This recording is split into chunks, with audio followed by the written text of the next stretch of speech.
नमस्ते भाभी। नमस्ते। अरे आप लोग आज मेरे घर का रास्ता कैसे भूल गए? यूं ही आपसे और भैया से मिलने को जी चाहा तो चले। बहुत अच्छा किया, आइए ना। लेकिन ऐसे लगता है आप लोग कहीं बाहर जा रहे हैं।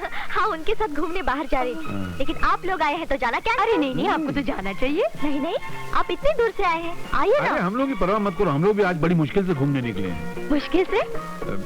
इसका बाप कैसा तुमको तो पता है ना, तो हमने सोचा कि खड़े खड़े मिलेंगे और चले जाएंगे। ऐसे कैसे जाएंगे? अब तो उनसे मिलकर ही जाना। आइए ना दीदी, बैठिए। 5 मिनट बैठ जाते। बैठिए ना, बैठिए। अच्छा बैठ।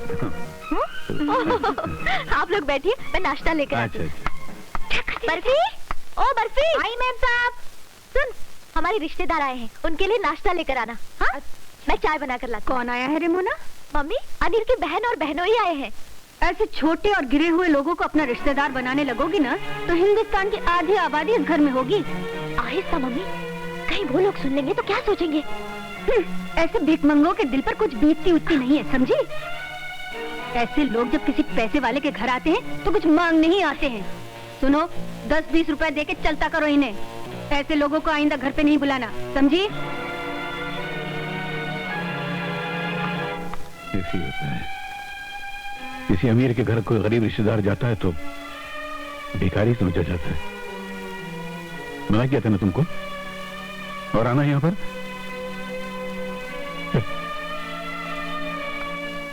नाश्ता तैयार है बर्फी? जी मैम साहब, चाय भी रख दी है। वो मैं लेकर आती हूँ, तू जा।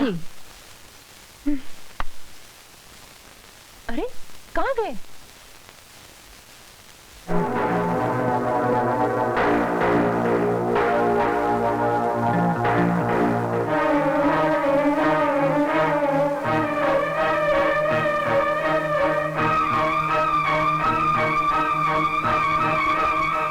बर्फी? जी मैम साहब, कहाँ गए वो लोग? मालूम नहीं मैम साहब, जब मैं आई तो कोई भी नहीं था। ओह, चले गए? चले गए? कौन कहाँ चले गए? तुम्हारे बहन और प्यारे भैया आए थे। और मुझे मिलेगा कब चले गए? वो माँ ने उनके खिलाफ मुझसे कुछ उल्टी सीधी बातें कही, शायद उन्होंने वो सुन ली, इसलिए चले गए।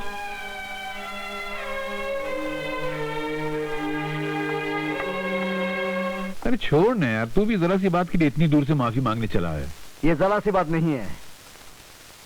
पहली बार मेरी बहन और जीजाजी घर आए और उनका अपमान हुआ, ये मुझे बिल्कुल अच्छा नहीं लगा। चलता है यार, गरीब आदमी जब से दुनिया में पैदा हुआ तब से अमीर आदमी की आंख में बबूल के कांटे की तरह चुभता ही रहता है। लेकिन मोना ऐसी नहीं है, बाबूजी ऐसे नहीं है। हाँ भैया, मोना भाभी का कोई कसूर नहीं, उन्होंने तो हमारा स्वागत बड़े मान सम्मान से किया। ये 5 उंगलियां बराबर नहीं होती, एक आध उंगली छोटी भी होती है। हाँ। इसी तरह किसी का दिल भी छोटा होता है। अब तो छोड़ा यार, वही बात करता रहेगा क्या तू? अरे अरे बेटा, अजी सुनती हो? बाहर कर देखो कौन आया है। बड़े घर का दामाद गरीबों की कुटिया में आया है। गरीब की नहीं, कंजूस की कुटिया में। बेटा कुछ लाए हो? हाँ मुझे लाए ना। चुप। मैं अच्छा नहीं? अरे अनिल बेटा, कैसे हो? बहू कैसी है? सब ठीक ठाक है, आपका आशीर्वाद। जीते रहो। कल मेरे ऑफिस आ जाना। मैं? हाँ। क्यों? कुछ जरूरी काम है, भूलना नहीं। चल। अच्छा मम्मी। बेटा कुछ जलपान करके तो जाओ, ऐसे कैसे जा रहे हो? आज बहुत देर हो गई, फिर कभी। अच्छा अच्छा जलपान करके जा। ये खुद नहीं करते तो दूसरों कहाँ से कराएंगे, है कि नहीं? आज इस घर में जो हुआ वो पहले कभी नहीं हुआ। आर को न जमीन निकल गई, न आसमान खा गया। आर यही पड़ा था, तुम सब के सब यही थे। इससे साफ जाहिर होता है कि तुम लोगों में से किसी ने चोरी की है। अरे गोपाल दास जी, क्यों बेचारे गरीबों को डांट डपट कर रहे हैं? ये घर के बहुत पुराने नौकर हैं, ऐसी हरकत नहीं कर सकते। नहीं मालकिन, अब कोई बाहर से तो आया नहीं कि हार उठा के लेके चला गया। अरे हाँ, आए तो थे। कौन? अरे वही मोना के ससुराल वाले। मम्मी चुप रह तू, चोर उचक्के हैं, वही उठाकर ले गए होंगे। निर्मला, तुम मुंह में आता है वक्त देती हो। मोना के ससुराल वाले हमारे रिश्तेदार हैं, उनके बारे में ऐसी बात हरगिज नहीं करनी चाहिए। ठीक है, तो मैं नहीं चोरी की है। बुलाइए पुलिस को, लगवा दीजिए हथकड़ियाँ।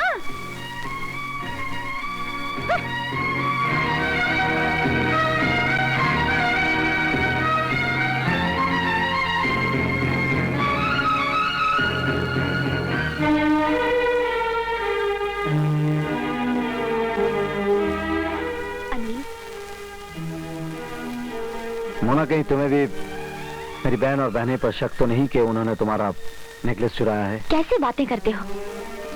ऐसी बेहुदा बातों का ख्याल भी कभी मेरे मन में नहीं आ सकता। तुमने अपने मोना को पहचाना नहीं क्या? मैं कभी ऐसा सोच सकती हूँ? लेकिन तुम्हारी मम्मी तो अनिल, मुझे नेकलेस चोरी हो जाने का इतना गम नहीं है जितना कि मम्मी की बातों से दुख पहुंचा है। कुछ भी बोल देती है किसी के भी सामने। इसलिए मम्मी के स्वभाव के बारे में डैडी ने तुम्हें पहले ही बता दिया था। जाने दो, तुम क्यों दुखी हो रही हो? क्यों न हो? मैं वहां से जल भून कर आई तो तुमने और जख्मों पर नमक छिड़क दिया कि मैं तुम्हारी बहन बहनों पर शक करती हूँ। I'm sorry। तो वादा करो, आज के बाद मुझ पर कभी शक नहीं करोगे, कभी नाराज नहीं होगे, झगड़ा कभी नहीं करोगे। कभी नहीं करूंगा, लेकिन एक काम जरूर करूंगा। क्या?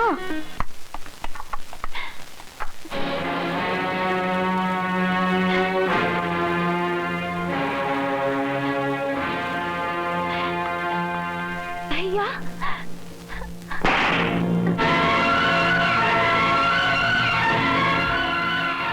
बेशरम, बेहया, तेरे इस गंदे रूप को देखकर आज मुझे अपने आप से नफरत हो रही है कि मैं ऐसी नीच लड़की का भाई हूँ। अगर तुझे होटलों में नाचने का इतना शौक था तो डूब के मरने की झूठी खबर क्यों फैलाई थी? उस दिन तेरे मरने की खबर सुनकर जितना दुख हुआ था ना, आज तुझे जिंदा देखकर उससे भी ज्यादा दुख हो रहा है। अरे ऐसे दिन दिखाने के बजाय काश तू सचमुच डूबकर मर गई होती। भैया, आप मुझे गलत समझ रहे हैं। मैं सचमुच नदी में डूबकर मर जाना चाहती थी, मगर तुम्हें तो याद है भैया, तुम इम्तिहान देने शहर चले गए और उसी दिन मामी भी प्रेमा को लेकर मायके चली गई थी। और उसके तीसरे रोज ही मामा ने किसी से बिना बताए एक बूढ़े से 20,000 रुपए लेके मेरी शादी तय कर दी। इस बात का पता चलते ही मैं वहां से भाग गई और आत्महत्या करने के लिए मैंने नदी में छलांग लगा दी। उस वक्त एक नेक इंसान वहां से गुजर रहा था, उसे मुझे डूबने से बचा लिया।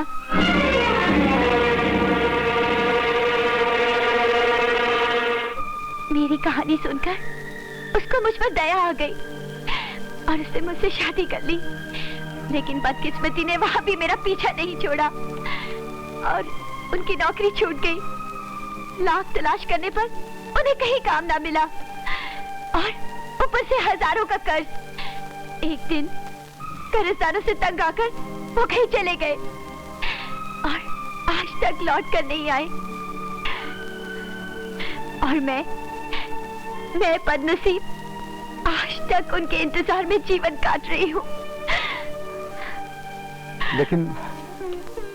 लेकिन इस तरह होटलों में नाचने की क्या जरूरत थी? अपना पेट पालने के लिए छोटा मोटा काम कर सकती थी। इसका जवाब मैं देती हूँ।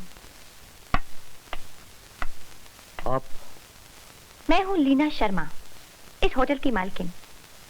आपने अभी अभी सुमन से कहा कि अगर पेट पालना था तो इज्जत का कोई छोटा मोटा काम कर लेना था। लेकिन आप मर्दों की दुनिया में बेसहारा, कमजोर, गरीब और जवान लड़की को कोई इज्जत की जिंदगी जीने देता है? अरे भिखारी की तरह हाथ फैलाकर मदद मांगो तो पहले तो कोई हाथ पकड़ लेता है और फिर मदद की कीमत मांगता है।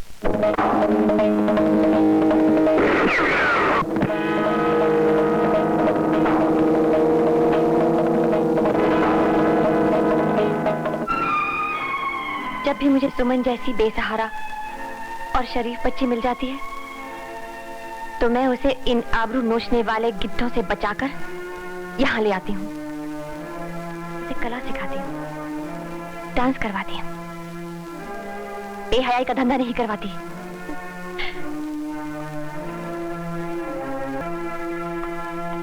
मेरे भाई, मेरे यहाँ हाथ लगाना तो दूर की बात है, अगर कोई बुरी निगाह से भी देखे तो मैं उन निगाहों के कटोरों को गोलियों से छलनी कर दूंगी। I'm sorry बेबी जी, मैं अपने बर्ताव पर शर्मिंदा हूं, मुझे माफ कर दीजिए।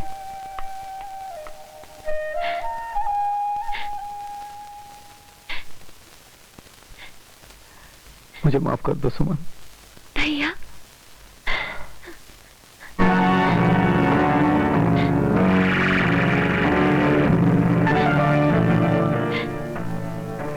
मत रो सुमन, मत रो। अब जब तुम मुझे मिल गई, मेरी खोई हुई दुनिया मुझे वापस मिल गई। अब तुम देखना, खुशियां तुम्हारी झोली में ऐसे भर दूंगा कि झोली छोटी पड़ जाएगी, मगर खुशियों का अंत नहीं होगा। और अगर तकदीर ने चाहा तो तुम्हारी सुनी मांग मैं फिर से सजा दूंगा, फिर से सजा दूंगा मैं।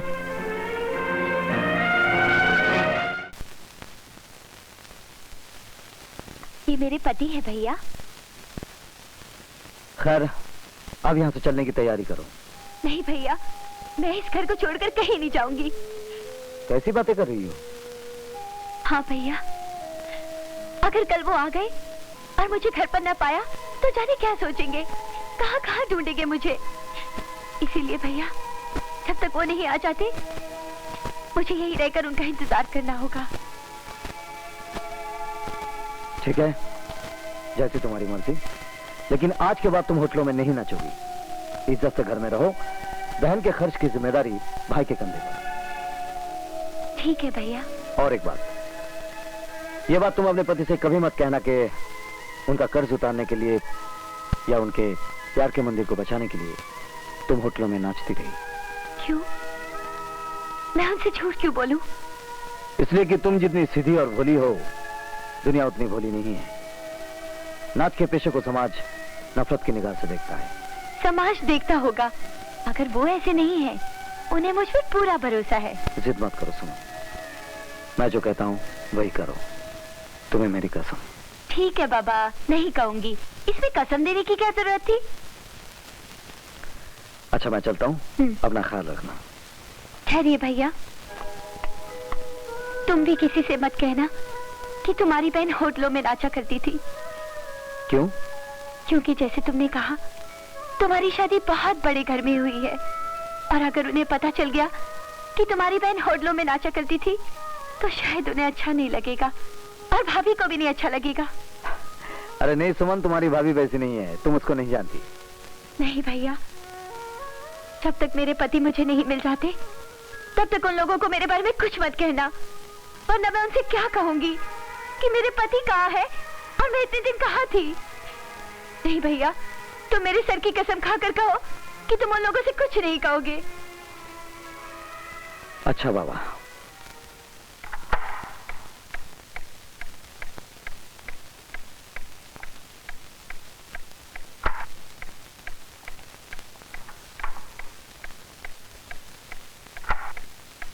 अब जब तुम मुझे मिल गई, मेरी खोई हुई दुनिया मुझे वापस मिल गई। अब तुम देखना, खुशियां तुम्हारी झोली में ऐसे भर दूंगा कि झोली छोटी पड़ जाएगी, और अगर तकदीर ने चाहा तो तुम्हारी सुनी मांग मैं फिर से सजा दूंगा,